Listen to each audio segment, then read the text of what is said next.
Madhava Kunja Bihari Jaya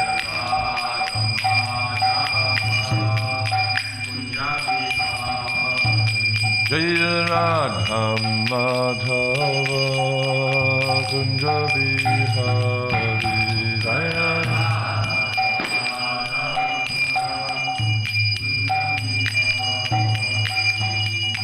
Vijana Vallabha Girivadachari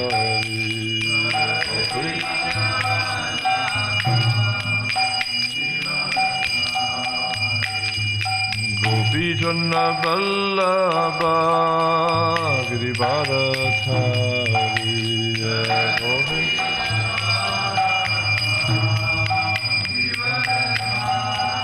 Yashoda Nandana Vrajajana Ranjana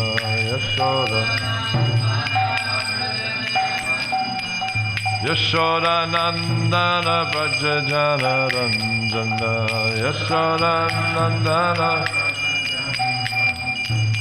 Yamuna Tira Vanachari Yamuna Tira Yamuna Tira Vanachari Yamuna Tira Jaya Radha Madhava Kunja Bihari Jaya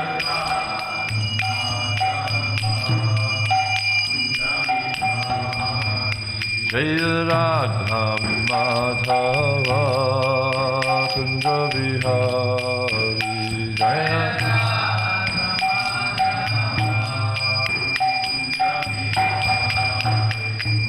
Gopijana Vallabha Girivadachari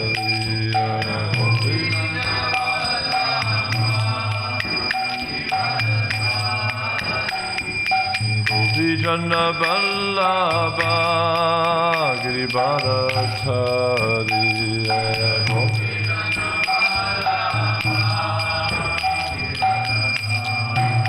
Yashoda Nandana Vrajajana Ranjana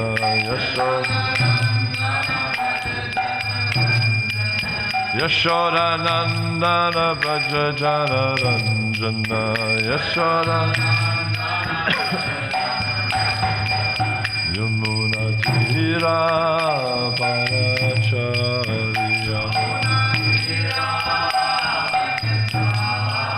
Yamuna Tira Vanachari Yamuna Jaya Radha Madhava Kunja Bihari Jaya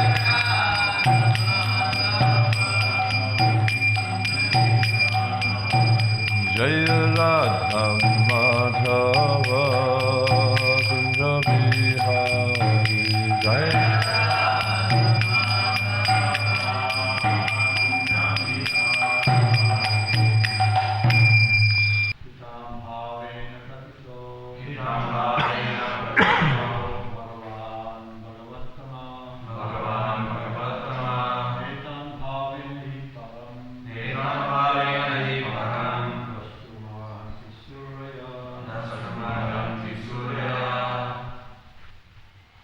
Vaishnavis.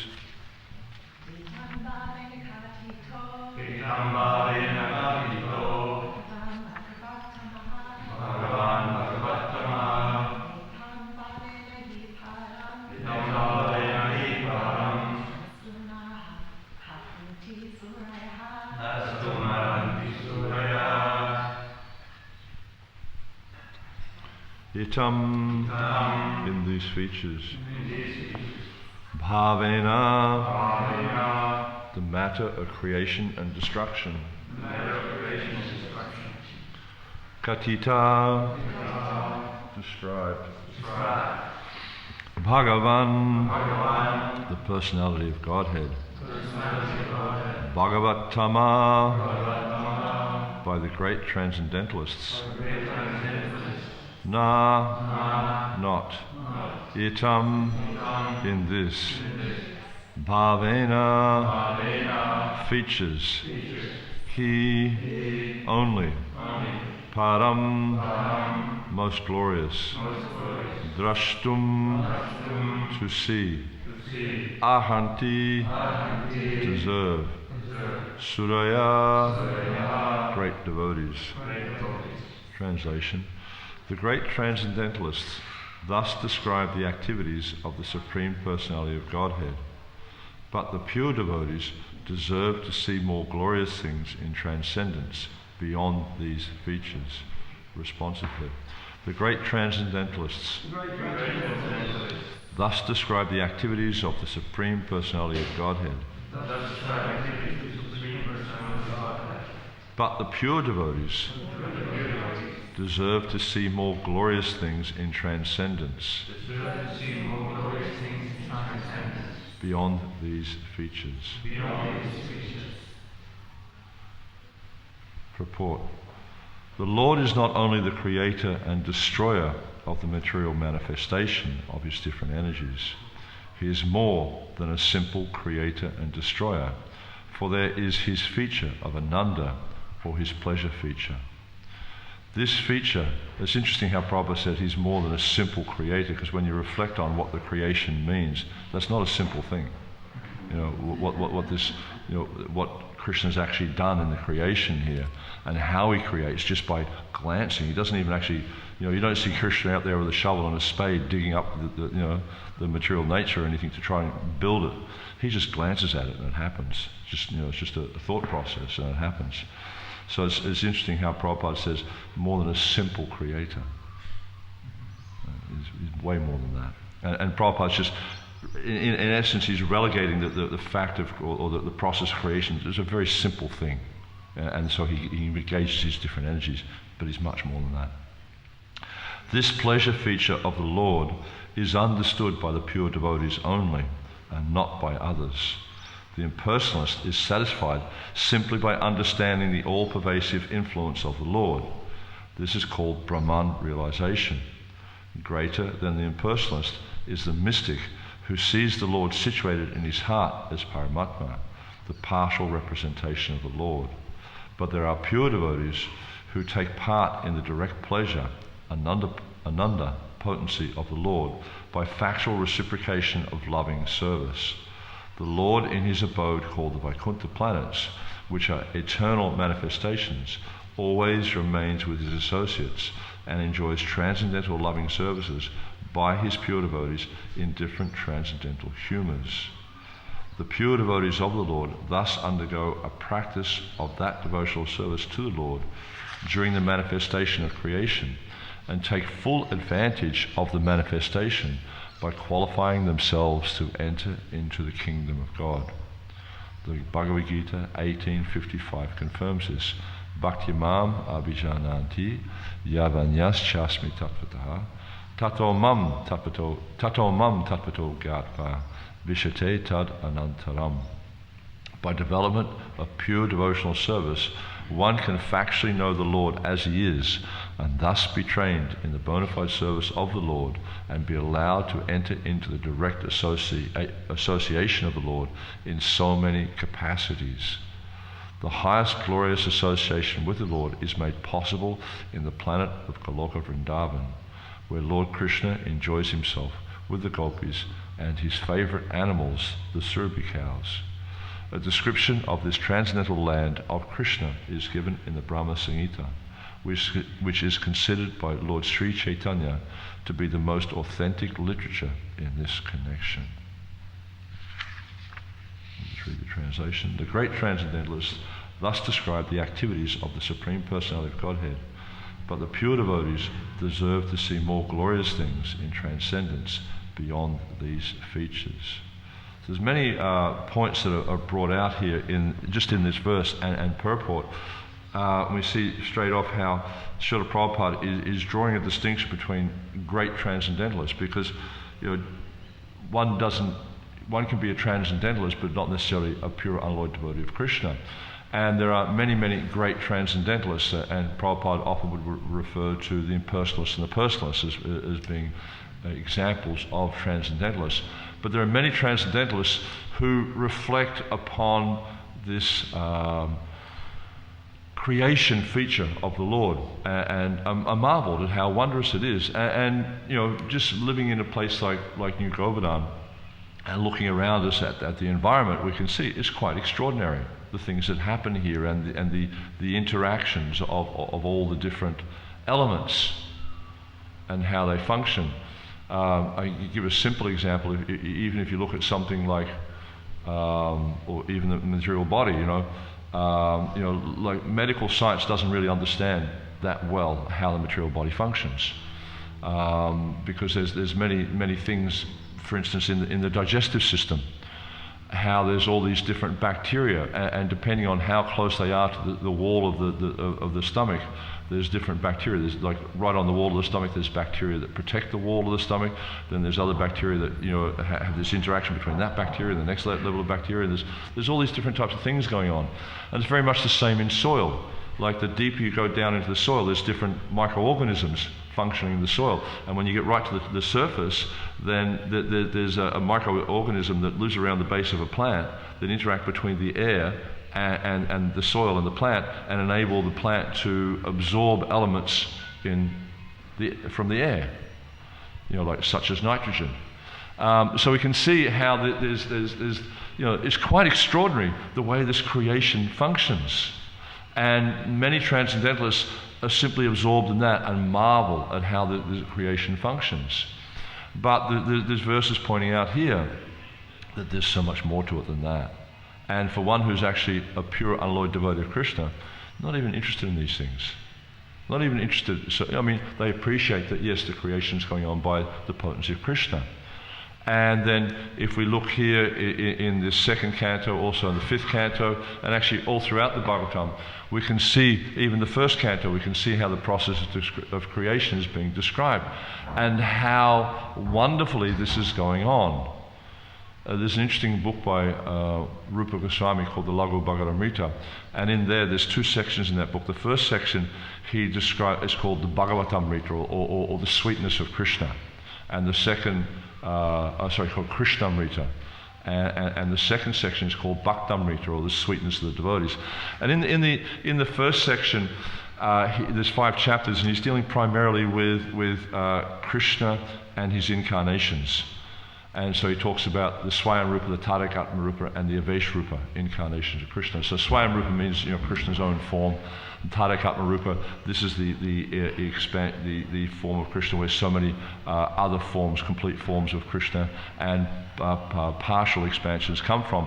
And then the Avesh-rupa are those forms that are empowered by Krishna to function in this world, such as Shaktavesh incarnations, Vibhutis, things like that. They're empowered by Krishna to function in this world. So in describing the Tadakatma Rupa, one of the forms that he describes is what is called the Purusha Avatars. He talks about the Purusha Avatars, Guna Avatars, Lila Avatars, Manvantara Avatars, all these different types of avatars.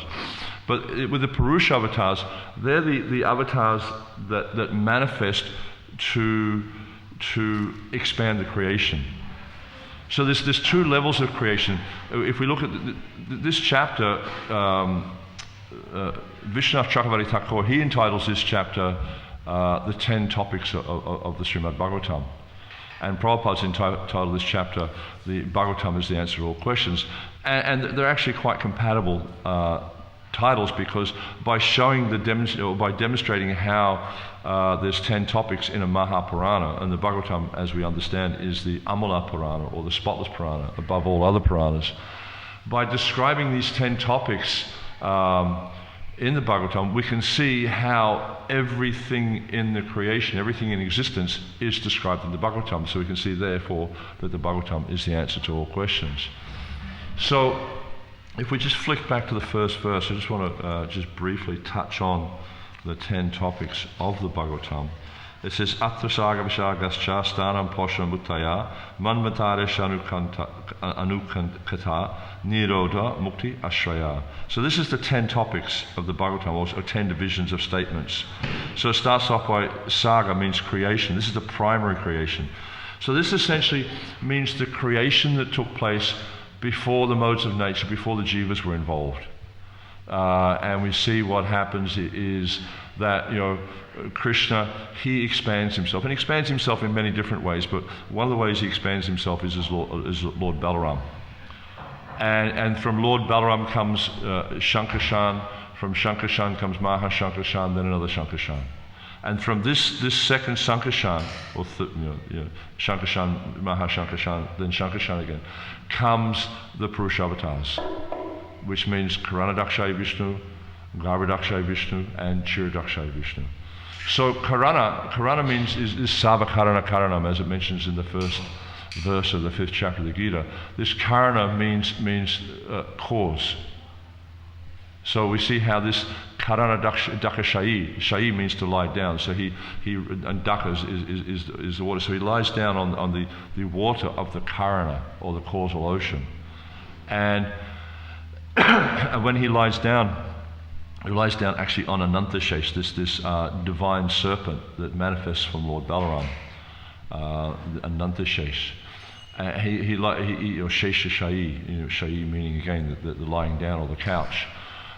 So he lies down on this form of Anantashesh, and you can imagine the waters of the causal ocean. It's not like it's a placid lake. It's quite it's moving around a lot, and so we see how with Anantashesh, he's lying on, he's formed himself as a couch, like wrapped up all his coils. Like sometimes you see up here in the Kadamba tree, these big carpet snakes, and they wrap themselves around in such a way, it's just like this big blob of snake up in the tree. And so Anantashesh is like that, and then Karanadakshay Vishnu is lying on that form, and he's making it a very comfortable arrangement for the Supreme Personality of Godhead, and also he's sheltering him with his hoods. And so then he lies down on this form of Anantashesh, and then he enters into mystic slumber. And it's quite mystic because, like, when we go to sleep, like basically what we do is we're absorbed in the mode of ignorance. But when the Lord goes to sleep, and also when we go to sleep, all these toxins is what they call mala come out of our body. It's sleep from the eyes, wax from the ears, and gunk comes out of your skin and stuff like that. But when the Lord lies down in the ocean, there's all these little golden seeds manifest in the pores of his skin, and they start to, as he breathes out, they flow out like bubbles, just coming out of all the pores. You can imagine how many pores we have in our body. There's billions upon billions of pores in our body. So just like that, same with Karanadakshay Vishnu, these countless seeds, is described as these golden seeds or golden sperms, eggs, are coming out of his body. And they coagulate together in little threads, and they rest down upon the ocean. And then as they rest down on the ocean, as they're going down towards the ocean, they start to gather the elements, the 5 elements, the tanmatras that was talked about earlier on in this canto, and then he expands in as many universes. He expands into another form called Garbhadakshay Vishnu. So Garbha means the womb. So the universes are like wombs where all the jivas enter in. So he enters in there as Garbhadakshay Vishnu. He sweats because it's hot in there, and he half fills that universe with sweat. But it's not smelly sweat like our sweat. It's very, very beautiful and fragrant. And it describes how he half fills the universe. And just consider this, like the universe we're in is how many billion miles across? 4 billion miles across. So you can imagine how many cubic miles of sweat that is to half fill that. There's a lot of water. And this is the smallest universe, or one of the smallest universes. There's many that are much, much bigger than our universe. And even though he does that, he sweats and he fills up this universe, it's not like he's depleted. You can imagine, you go to a gym or do this hot yoga or something like this, and you're sweating so much, and you feel kind of like, whew, a bit drained afterwards. But he doesn't feel drained, even though he's sweated out so much. And then he lies down, and from his navel grows Brahma. And so up to the point of Brahma coming from his navel and the jivas entering into that universe and the elements going from the point of Pradhan to Mahatattva, up to that point, this is called Saga, because this is the creation of Krishna. This is the primary creation, the first creation. And then as soon as the jivas and the modes of nature enter into that, so when the Pradhan goes from the Mahatattva, that's the modes of nature starting to interact. The Pradhan means the non-conglomerate. They're not manifest, it's just energy. As soon as it goes from Pradhan to Mahatattva, this is my understanding, is that this is the Vishaga, or the secondary creation, when Brahma starts to enter into the scene and manifest the universe. So we see how there's these different elements of creation that are being described there in this Bhagavatam. And as I was saying before, many people are absorbed in that and thinking how wonderful, and indeed it is very, very wonderful, the way Krishna creates this whole universe. And he himself, as it is described in the next verse, he himself is not directly involved in this. Even though we see it mentions how in the Puranas and different aspects of the Vedas, there are descriptions saying, describing how Krishna is involved. It points out that these are simply there to give the understanding how Krishna is ultimately the creator, not that he's actually doing anything, because as we see, the description is given is how he simply glances, and even his glance itself doesn't touch the material nature. It's carried by Shambhu, this form of Lord Shiva, who then impregnates Ramadevi, who is the material nature. So just even he personally doesn't directly contact the material nature, but just by his desire and by his glance, the whole thing begins, stirs into motion. So if we look at, and there's a lot of information here in the Bhagavatam, particularly in the second chapter, the first canto, the second canto, the third canto, the fourth canto, particularly the fifth canto, a lot of information about creation. And if we reflect on this and we see how wonderfully this creation is taking place simply by the Lord's desire, and it's quite extraordinary. And so we see here, though, that this verse is talking about how that the great transcendentalists, they describe these activities and they marvel at it. But for someone who's a pure devotee of the Lord, they see more glorious things than simply this creation.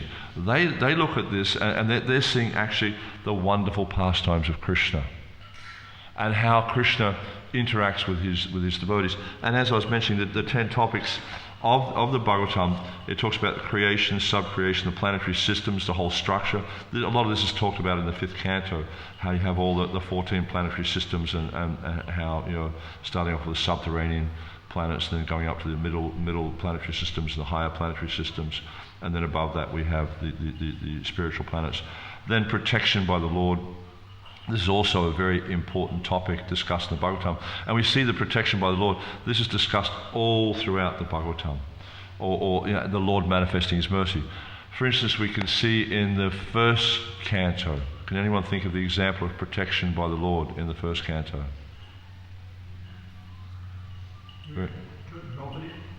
Draupadi. I didn't think of that example. There's two others I thought of. Pandavas and Parikshit. Because when Ashwatthama, when he cast his Brahmastra, there was 5 arrows. So some of those arrows were meant for the 5 Pandavas, and the other arrow was meant for Parikshit in the womb. So Krishna, through inspiring Arjuna, was able to nullify the arrows that were meant for the Pandavas, but he entered into the womb and protected Parikshit from the other Brahmastra. And we see in the third canto, there's many examples of this potion or protection. In the fourth canto with Dhruva Maharaj. In the fifth canto, the sixth canto, we see with Gajendra. So many examples of how Krishna's interacting with the devotees and protecting devotees. Then, of course, the creative impetus. This canto here is dealing with that. Also, the fifth canto, how Krishna, casts his glance, but also how the desire of the jivas to enjoy this material world is also an element of that creative impetus. Then, in the eighth canto, we see the manus. This is described a lot in the eighth canto, but also it's described, I think, in the beginning of the fifth canto. And also the fourth canto talks about all the daughters of Manu and their descendants. Then the science of God is discussed. Then Nirodha, going back home, back to Godhead. This is a very, very important discussion also. And the Bhagavatam, largely, you'll see throughout every single canto, it discusses the process of how we go back home, back to Godhead.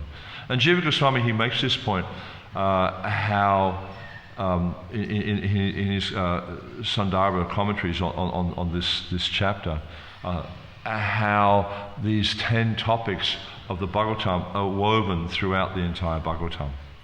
And so we see the science of Godhead, or how to become God conscious, in every single canto. It's discussed. And ultimately, the Bhagavatam draws the conclusion through this hearing and chanting about the glories of Krishna. This is the path back to Godhead. Then, of course, mukti, liberation is discussed, and ashraya, the summum bonum. And we see this point of ashraya, or the shelter of all, means Krishna, is discussed throughout the Bhagavatam. And ultimately, for the devotee, this is really their focus.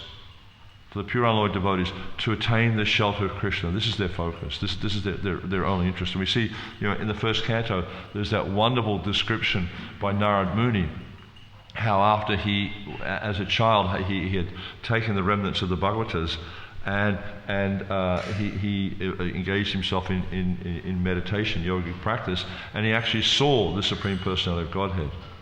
Then he spent the rest of his life in that body, trying to again achieve the shelter of Krishna. But Krishna explained to him, he said, you won't see me again in this life. But then when he took birth again as Narad Muni, then he's constantly has the shelter or the darshan of Krishna. And we see how the devotees, the same with the Pandavas, that was chapter, I think, 6, 7, and 8, or 5, 6, 7, Narad Muni. Then the Pandavas in the last section, from chapter 8 onwards, or even earlier, with chapter 8's the prayers of Kunti. But we see how the Pandavas had the shelter of Krishna, and that was their, there's even that prayer from Kunti where she says Vipata Shantata Bhavado Darshanam Apuna Bhavadashanam, that let the calamities come again and again and again, because I don't mind the calamities, because when the calamities come, I think of you, and when I think of you, I no longer you're present. When I'm thinking of you, you're present, and therefore I no longer fear repeated birth and death.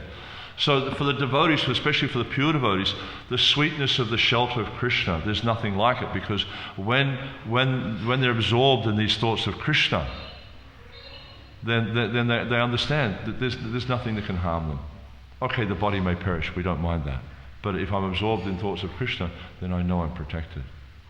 And so for the devotee, to see the exchange between, to have exchanges with Krishna, but also to see the exchanges between Krishna and his devotees, this is the sweetest thing. And we see, the passing of Bhishma Dev, also described in the first canto. He's reflecting on how Krishna was serving as the charioteer for Arjuna. And he's just marveling at this. He's just thinking, this is such a sweet exchange between Krishna and his devotees. How Krishna, the creator, the controller of the supreme enjoyer, the Supreme Personality of Godhead, he is the most powerful living entity in the universe, yet he takes the position of the servant of Arjuna. And Arjuna is saying, go here, do this, do that. And he's just doing it. We see also Kunti's prayers. She's marveling at how Krishna has appeared as this child, and how Mother Yasoda binds him up with a rope and ties him to a grinding mortar, because he's been breaking the butter pots and stealing the butter from the gopis' houses. And Kunti's just like bewildered by this. This beautiful, precious Maya Javadikachanam. She's saying, you're covered by this deluding curtain of Maya, and I can't understand this. I can't understand how you manifest yourself in this way and allow yourself to be completely controlled by your devotees. And this is the sweetness of the exchange. How even though he is the supreme personality of Godhead, how he is the controller, the supreme controller, the supreme enjoyer, everything comes from him. Everything comes from him. All the spiritual material worlds, they emanate from him. Yet he allows himself to be completely controlled by his devotees. And we see how the great souls, they marvel at this. And there's an interesting story. I don't remember who it was, but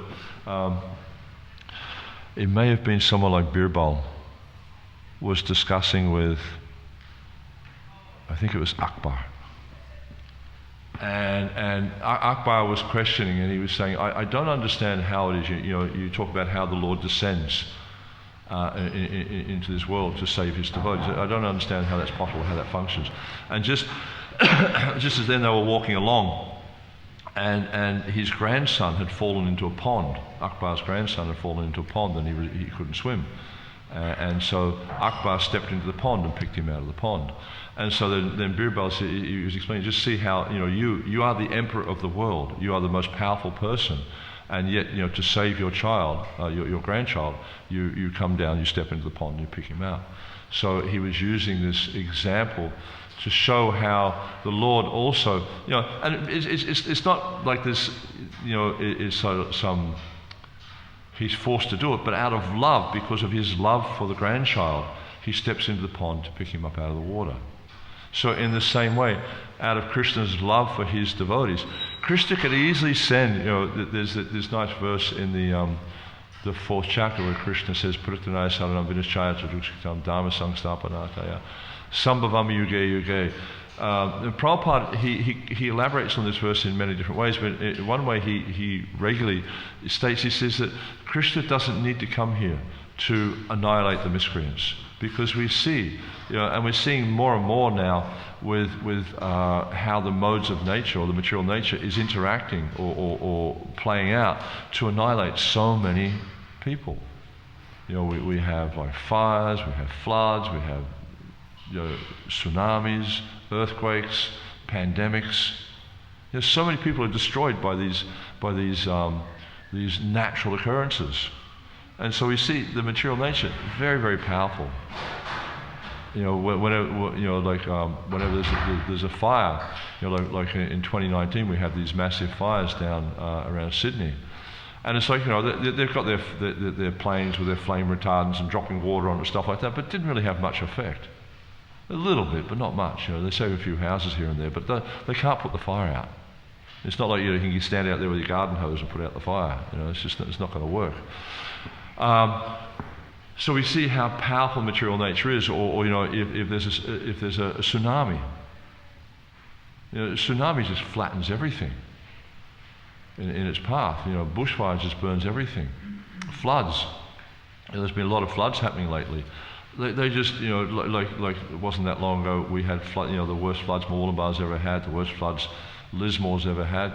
2 meters higher than any other flood they've ever had before. And what can you do about it? You can just sit there and watch the water go past. You can't do anything about it. And this is just the material nature. The material nature is so powerful.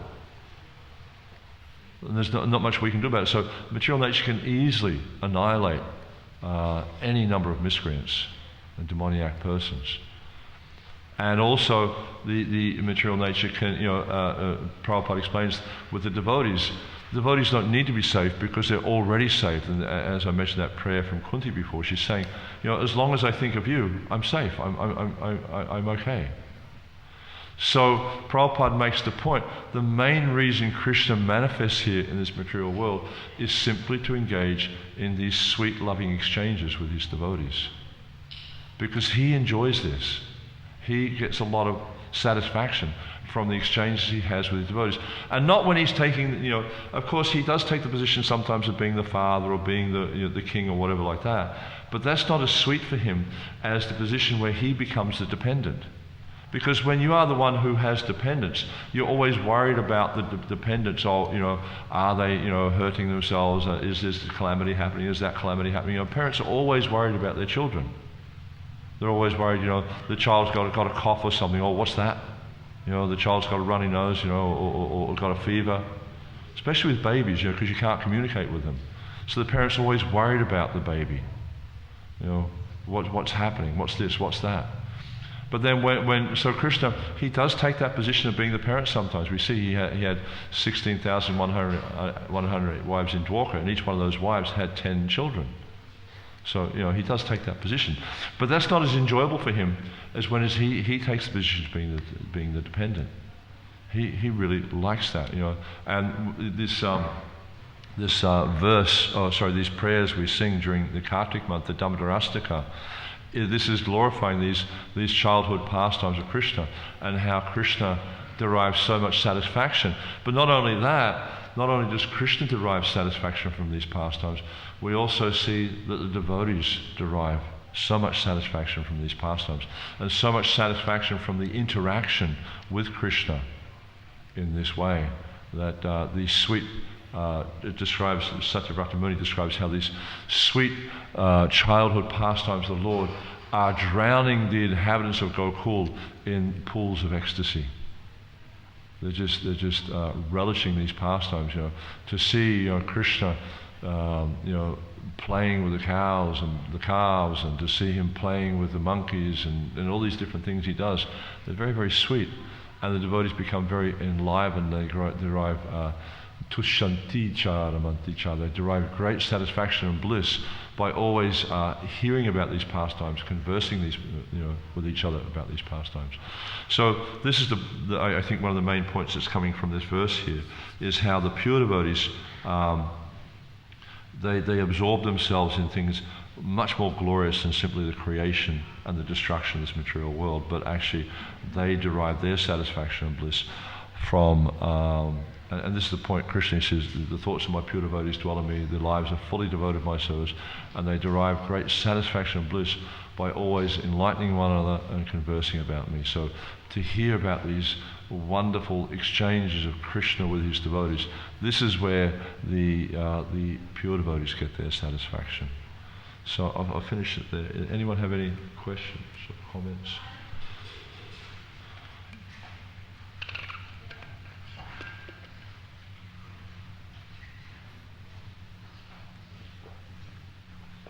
Okay. Thank you very much. Srila Prabhupada ki, Samaveta Bhaktivinoda ki, Jai Nitai Gaur Premanandi.